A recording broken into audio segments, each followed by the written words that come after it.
Hello everyone, it's your boy again. This is NK.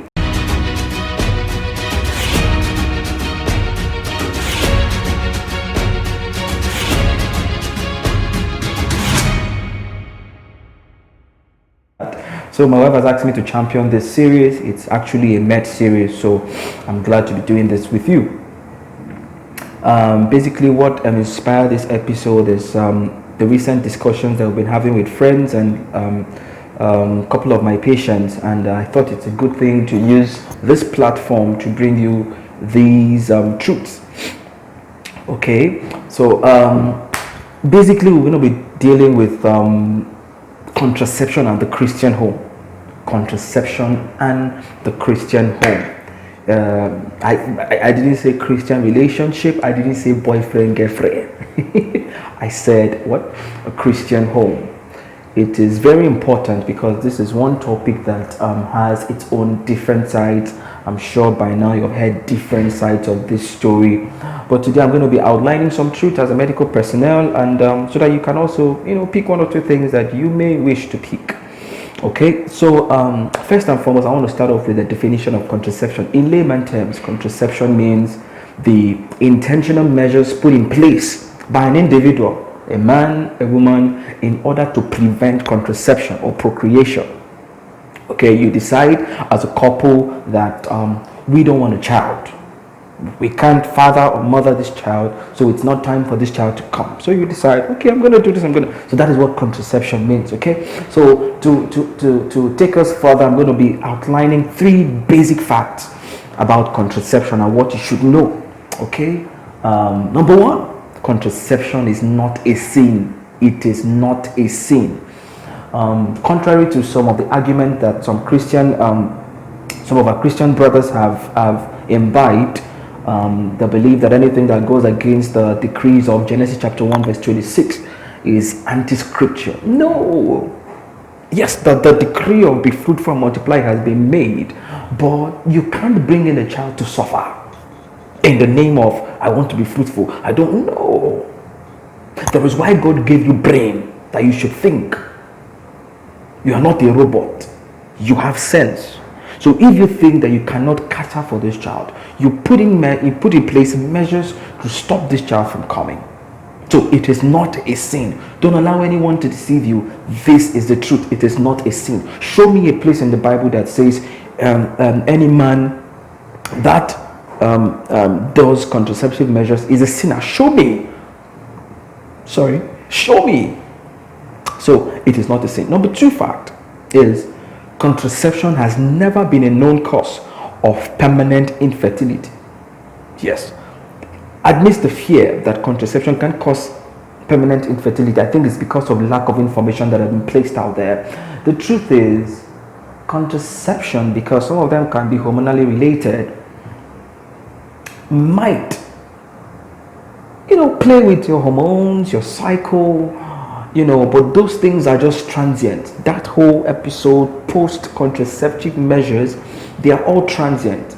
There has never been a known cause. From all the research that I've studied, there has never been a one that said that contraception has been found to be a cause of permanent infertility. Never. So don't be fooled into the fact that if you do a contraceptive measures, you'll be barren for life. Don't be fooled into that fact. It is not true. So contraception has never been a known cause of permanent infertility. Number 3.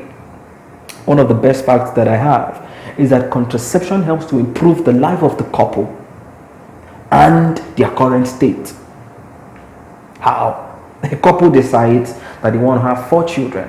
They have maxed out their family plan. They have their 4 beautiful kids. Why do you want to go and get another one? You decide, okay, no more children. Now, that decision came because the resources that you have can only cater for 4 children. It cannot take more than that. So you've decided that your 4 children should be stable, should be well catered for, and you as a couple should have your own mentality, in place. You should be sound.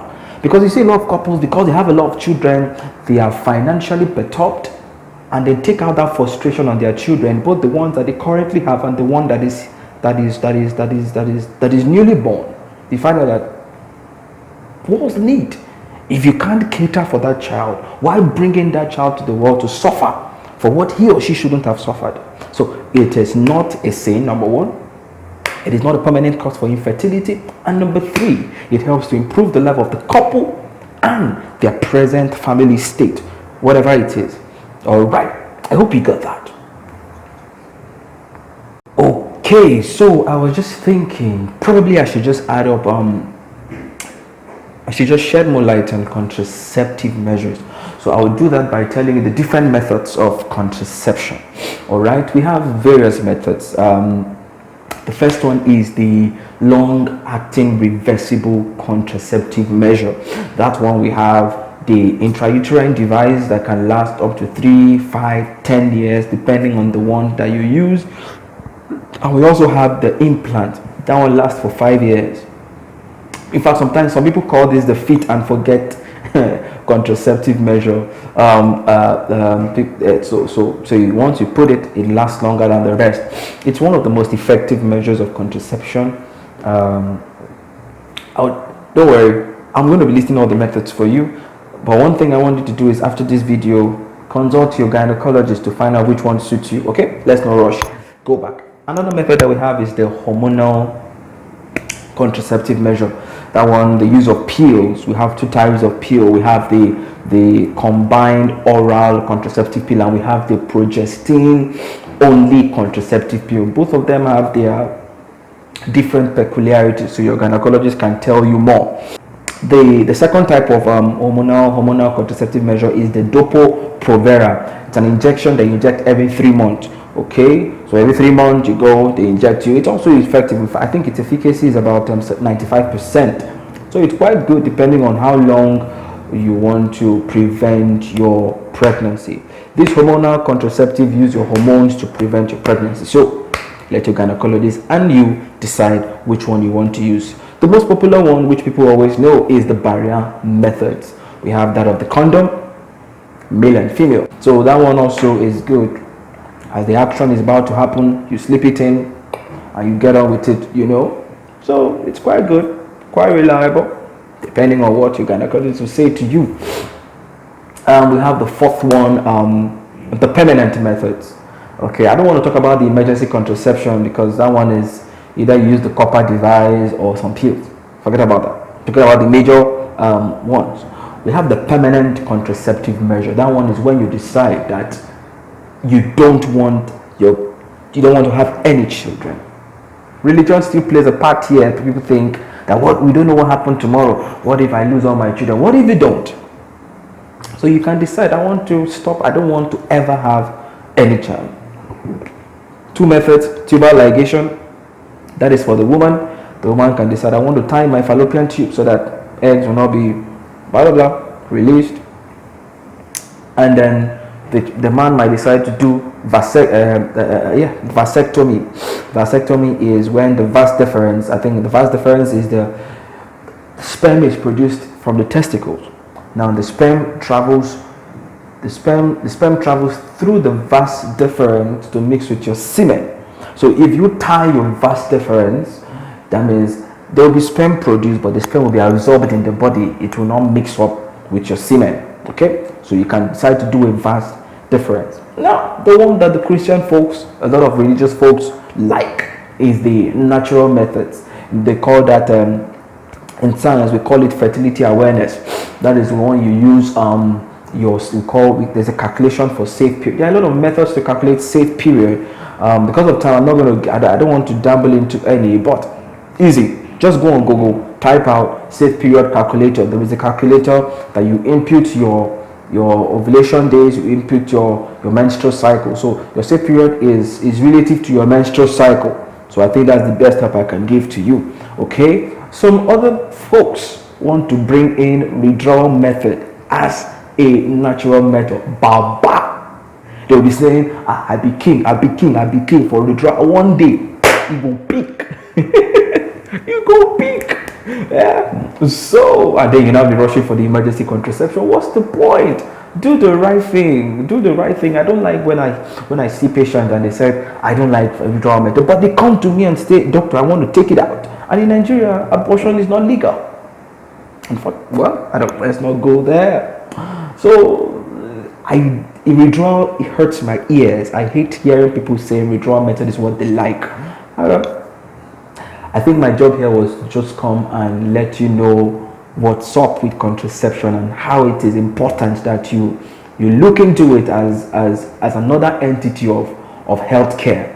Okay, there has been an evolution, so you shouldn't be left out in ignorance and think that doing those things are bad. They are not bad.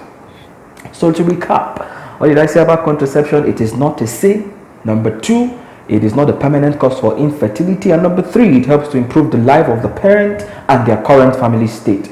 Don't be let aloof by people who think that it is bad. It is not and will never be bad. However, what I've said here is also good for you to know that every contraceptive measure is not 100% efficient. However, you stand a higher chance of getting pregnant if you're not on these measures than if you're on the measures. So which one do you choose? You don't want to get pregnant, you want to get pregnant, the choice is yours. Okay, so please stop all these religious fallacies and let's do the right thing. Go meet your gynecologist, discuss the different methods that you want to use, because every person is whatever they're using is going to be peculiar to your present medical conditions. Okay, because contraceptive measures, they have their own perks, they have their own side effects. So it's for you and your gynecologist to decide which one will work for you and which one will not. So do the right thing. Go visit your gynecologist today as a married couple. Even without getting pregnant, you can even decide in future what you want to do and do the right thing at the right time. All right, please. I don't want to hear I be withdrawal king, just the tip, honey, just the tip. sorry, I'm going too far. That is the things we say in this profession. So guys, I think I'm done here. Okay, so till I come your way next time, I'm glad that I had this opportunity to share this truth with you. Please be safe, be smart, be wise, and be loving. I love you guys. Have a wonderful, wonderful, wonderful day. Cheers.